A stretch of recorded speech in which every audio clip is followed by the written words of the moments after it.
Hi guys, it's Rebecca. So today I'm going to be giving some recommendations for Cosy Winter Reads.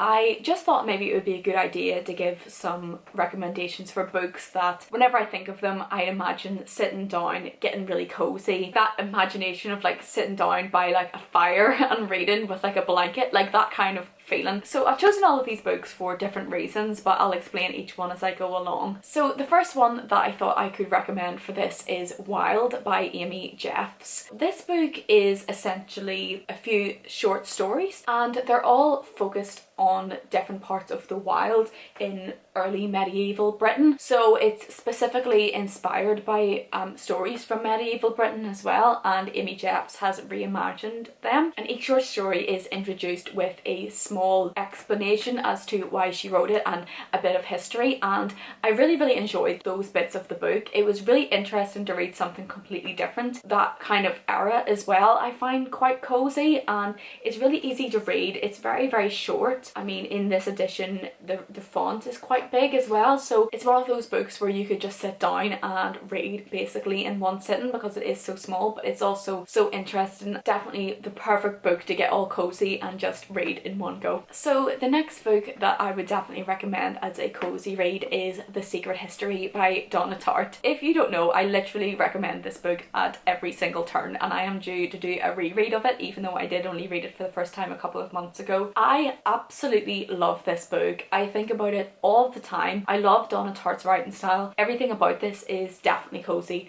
So this is a dark academia book which basically follows a group of friends. We find out from the very first pages that they have murdered their friend Bunny, and it's the story of finding out how and why. And we follow Richard Papin and we are in his head throughout the novel. It's so interesting. There are parts where it's set throughout the winter. There's this whole scene where the main character is having to stay in this freezing like small kind of hut because he has nowhere to stay over Christmas because he can't go home to his family. It's just like the perfect book that, again, that you could just get so cozy and read. I just wanted to keep reading and reading and reading. I always just wanted to read so much in one sitting, and I think that's always like the perfect type of book whenever you just want to read and read and read. Just read this anytime, to be honest, but it is so good, and definitely such a good one if it's raining or snowing. It's just dark and it's just absolutely amazing. So the next one that I would recommend is Wuthering Heights by Emily Bronte. So this one, of course, is a really famous novel, a really famous classic, and it is known by a lot of people. Everybody will pretty much know what this is, if not have already considered reading this one, but I definitely have to put it on this list because I think that people put this one off because it can be quite an intimidating one, especially whenever you read it for the first time, because the characters are kind of all over the place, the family tree is all over the place. It's set on the Yorkshire moors, which is just such a cozy setting. It is a romance, quite like a dark romance actually. We follow Heathcliff and Cathy and their relationship from whenever they're quite young until they grow up, and it is a story of class and social status. We have an unreliable narrator and it's just a story that's all pieced together. It is just such a beautiful story, and I think the perfect one just to get really cozy again and read, especially because of the setting of the Yorkshire moors. I think that's the coziest setting possible. It's just so amazing. It's one of my all-time favourite books, and I would 100% recommend this one because it's not actually even that long. I mean, my edition, this one, these are the Penguin Deluxe editions. They're really beautiful. They have the deckled edges as well. I absolutely love these editions, but I've never read it out of this one. I have other editions of it as well because it's just one of my all-time favourites. It's definitely due a reread though. It's just amazing. I recommend this all the time, and if you want to give it a go, then I definitely think around this time of year would be a perfect time to read it. So the next book I would like to recommend is North and South by Elizabeth Gaskell. This is a Victorian classic that follows our main female protagonist Margaret as she moves to the north of England and she discovers the differences between living in the north and the south. It is at the time of the Industrial Revolution, and we can see her start to empathise and grow as she moves to a different place and just experiences how different life can be. We also do have a romance in here. It's a bit of a hate to love, like kind of rivalries to lovers romance as well. I first started reading this book whenever I was on holiday in the south of Wales, and we had a little cottage with a fire, and it was raining, and it was so cozy, and I read a huge proportion of this book on that holiday. So maybe it's just my own associations of the time that I read it, but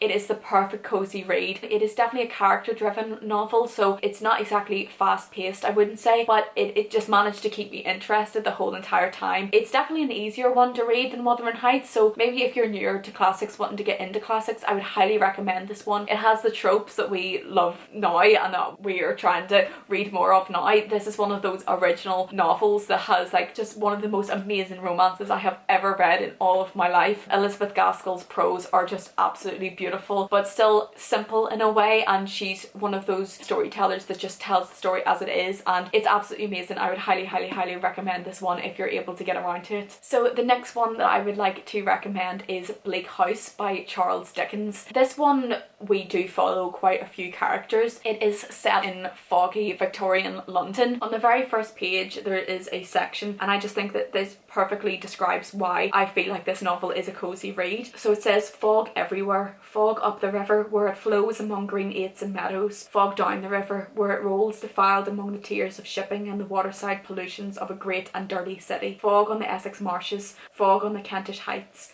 fog creeping into the cabooses of collier brigs, fog lying out in the yards and hovering in the rigging of great ships, fog drooping on the gunwales of barges and small boats, fog in the eyes and throats of ancient Greenwich pensioners, wheezing by the firesides of their wards, fog in the stem and bowl of the afternoon pipe of the wrathful shipper, down in the closed cabin, fog cruelly pinching the toes and fingers of the shivering little prentice boy on deck, chance people on the bridges peeping over the parapets into a nether sky of fog, with fog all around them, as if they were up in a balloon and hanging in the misty clouds. I absolutely love that little section of Bleak House. I think it's absolutely beautiful, and I hope that describes a lot of why I find this book cozy. We have a mystery, we have many different characters. There is just so many pieces to this novel, but it is absolutely fantastic, and I would highly recommend reading this. Although it is long, it's about 1,000 pages. So the final book that I would like to recommend is The Picture of Dorian Gray by Oscar Wilde. I know this is quite a popular classic, especially among BookTube and BookTok. I see a lot of people reading this one and choosing to read this one as one of their first classics because it is quite a short classic, and it's a really good starter classic as well. Essentially, this one is about a man named Dorian Gray, and he is just obsessed with his appearance. He is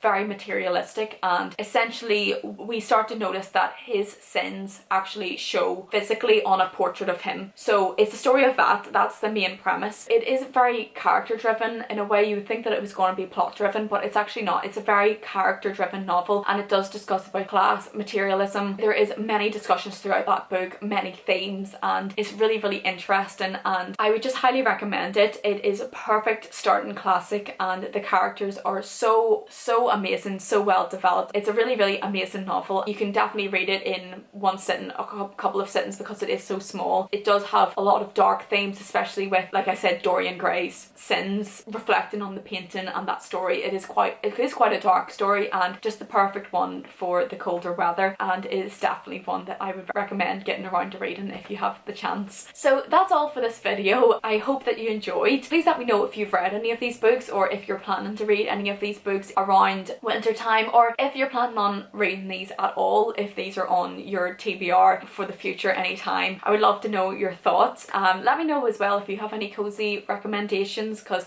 I'll definitely think of looking into them and seeing if maybe I can add them to my TBR. But thank you so much for watching. If you did like this video, then I would appreciate it if you could give a thumbs up and subscribe. Thank you again for watching, and I will see you in the next one.